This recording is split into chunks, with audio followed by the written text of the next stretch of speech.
अच्छा जी, practical number 27 में ना आपने क्या काम करना है, ये थोड़ा सा ना लॉन्ग प्रैक्टिकल और इस तरह के लॉन्ग प्रैक्टिकल बनाने के लिए तो नहीं, लेकिन स्टेटमेंट वाइज लॉन्ग है, इस तरह के आते कम है बोर्ड में, लेकिन हमने तो करना है ना इसको।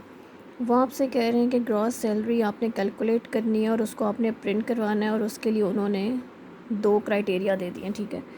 जो नंबर 1 क्राइटेरिया वो आपसे कह रहे हैं कि जो ग्रॉस सैलरी है वो कैसे कैलकुलेट होगी आपने सैलरी में, अगर तो आपकी सैलरी ग्रेटर देन 35,000 है, ठीक है, ये आपने चेक लगाना है। अगर तो ग्रेटर देन 35,000 है तो ग्रॉस सैलरी कैसे कैलकुलेट होगी, सैलरी में हम प्लस करेंगे 10% ऑफ बेसिक सैलरी, यानी कि सैलरी को हम मल्टीप्लाई करेंगे 0.10 के साथ। 10% को ऐसे लिखते हैं, मैंने आपको पहले भी बताया था, या आप s डिवाइडेड बाय 10 कर लें, ठीक है। उसके अंदर हमने क्या काम करना है, मेडिकल अलाउंस है 25%, या तो आप s डिवाइडेड बाय 25 कर लें या s को मल्टीप्लाई कर लें 0.25 के साथ, ठीक है। ये तब आपने कैलकुलेशन ऐसे करनी है जब आपकी ग्रॉस जो होगी वो क्या होगी, सॉरी, लेस दैन 35,000, ठीक है। अगर तो ग्रेटर दैन 35,000 होगी, यानी कि इसका फॉल्स हो जाएगा, तो आपने ग्रॉस सैलरी जो कैलकुलेट करनी है वो कैसे करनी है, सैलरी में आपने ऐड करना है 15,000 हाउस रेंट, ठीक है। जो चीज़ें ऐड करें ना बेहतर है उसको आप ऐसे ना ब्रैकेट में लिखें, और जो दूसरी चीज़ है उसकी वो 20% मेडिकल अलाउंस भी आपने ऐड करना है, ठीक है। तो वो कैसे होगा, सैलरी के साथ 0.2 को मल्टीप्लाई कर देंगे।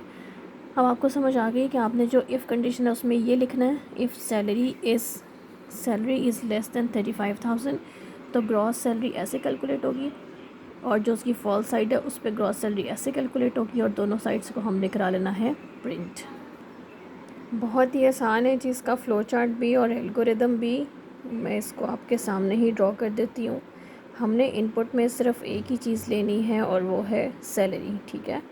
अब मैं सैलरी को एस ले रही हूँ ताकि आसानी रहे, बार बार उसको साथ हमने काम करना है। हमें वो क्राइटेरिया दे रहे हैं जी, पहला वाला, if S is less than 35,000, अगर एक बंदे की सैलरी 35,000 से लेस है तो उसकी ट्रू साइड पे हम क्या लिखेंगे, कैसे कैलकुलेशन होगी ग्रॉस सैलरी की, हमने उसके लिए कौन सा सिंबल ड्रॉ करना होगा, रेक्टेंगुलर सिंबल यानी कि प्रोसेसिंग सिंबल, ठीक है। इसमें हम इसकी ग्रॉस सैलरी कैसे कैलकुलेट करेंगे, मैं उसको जीएस से डिनोट कर रही हूँ, सैलरी प्लस उसका जो 10% था बेसिक सैलरी का वो हमने लिखना है, सॉरी, एस मल्टीप्लाई बाय 0.10, ठीक है। ऐसे ये नहीं लिखेगा, एस मल्टीप्लाई बाय 0.10, आप एस डिवाइडेड बाय 10 भी कर सकते हैं। उसके बाद जो 25% है बेसिक सैलरी का वो भी आपने साथ ऐड करना है, उसको भी हम एस डिवाइडेड बाय 25 कर लें या एस मल्टीप्लाई बाय 0.25, दोनों तरीके सही हैं, दोनों तरह से आप काउंट कर सकते हैं। ये हमारी होगी कैलकुलेशन, ठीक है। सैलरी में ऐड करना है 10% उसका बेसिक सैलरी का हाउस रेंट, और जो 25% है उसका मेडिकल अलाउंस, समझ आ गई। अगर तो नहीं है, अगर तो सैलरी लेस दैन 35,000 नहीं है तो उसको क्या चीज़ मिल रही है, वो हम कैसे कैलकुलेट करेंगे, वो हम प्रोसेसिंग सिंबल ड्रॉ कर लेते हैं। क्राइटेरिया पे आपने नज़र रखनी है, ठीक है। उसकी ग्रॉस सैलरी कैसे कैलकुलेट होगी, उसको क्या मिल रहा है, 15,000 मेडिकल अलाउंस, वो हमारी सैलरी में ऐड होगा। ग्रॉस का मतलब होता है बेटे टोटल, तो टोटल में ये सारी अलाउंसेस वगैरह जो ना वो ऐड होते हैं, और उसको मेडिकल अलाउंस ये उसका था हाउस रेंट, और मेडिकल अलाउंस कितना मिल रहा है 0.2, इसको भी आप ब्रैकेट में लिख लेंगे तो भी ठीक है, ना भी लिखें तो भी ठीक है। उसको मल्टीप्लाई करेंगे, 2% है तो सैलरी मल्टीप्लाई बाय 0.2 या सैलरी डिवाइडेड बाय 20, ठीक है। तो एक तो ये हो गया, जब सैलरी लेस दैन 35,000 नहीं है तो ऐसे कैलकुलेशन होगी, और अगर है तो फिर ऐसे कैलकुलेशन होगी। दोनों साइड्स पे हमने क्या करना है, दोनों को प्रिंट करवाना है। ऑब्वियसली मैंने आपको स्टेटमेंट में दिया है कि आपने इसको प्रिंट करवाना है, ठीक है। Gross salary should be printed, ये ना कनेक्टर सिंबल से हमने इसको कंबाइन कर लिया, मर्ज कर लिया, उसके बाद हम इसको प्रिंट कराएंगे। प्रिंट क्या करवाएंगे, gross salary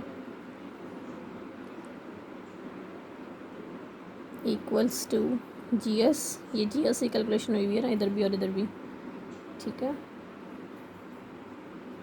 and then stop. ये लीजिए ऊपर क्राइटेरिया भी लिखा हुआ है इसका, नीचे फ्लो चार्ट भी बना हुआ है, पिक्चर डिस्क्रिप्शन में से ले लें। अब हम बनाते हैं इसका एल्गोरिथम। जब आप कैलकुलेशन के लिए फार्मूलाज भी यूज़ करते हैं ना, तब भी बहुत ध्यान से करिएगा कि वहाँ पे मिस्टेक के चांस नहीं होते। उन्होंने आपके जस्ट फार्मूलाज ही चेक करने होते हैं, फार्मूला बेस्ड में या कंडीशनल में, ठीक है। चलें जी, हमें क्या चीज़ चाहिए, चलें जी, कहाँ चलें जी, बाहर मौसम बहुत अच्छा है, चलें सैर करने चलते हैं। If S is less than 35,000, ये पहला criteria. If it is less than हमने क्या कैलकुलेट करना है, ग्रॉस सैलरी, और वो कैसे कैलकुलेट करनी है वो हम यहाँ पे फॉर्मूला लिख लेते हैं। Gross salary equals to, S में प्लस करेंगे 10% house rent, S multiply by 0.10, और ऐड करेंगे मेडिकल अलाउंस 25%, 0.25, ठीक है। ये परसेंट 10% ऐसे लिखते हैं और 25% ऐसे लिखते हैं। अच्छा जी, अगर ये ना हुआ तो एल्स में भी कर लें, देन तो हमने लिख लिया, यहाँ पे एल्स भी लिख लेते हैं उसका। Gross salary, set gross salary 2 करना था यार, सेट ग्रॉस सैलरी 2, ठीक है, इक्वल या ग्रॉस सैलरी कर लीजिएगा।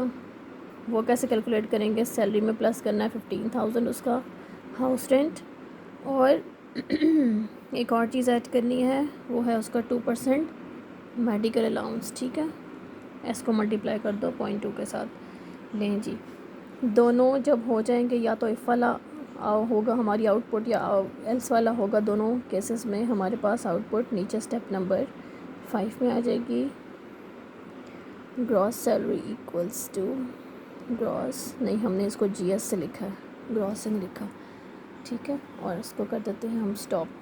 ये पिक्चर भी आप डिस्क्रिप्शन में से ले लें ताकि आपको क्लियर हो जाए हमने एल्गोरिथम इसका कैसे ड्रॉ किया, सॉरी ड्रॉ नहीं किया, लिखा कैसे है।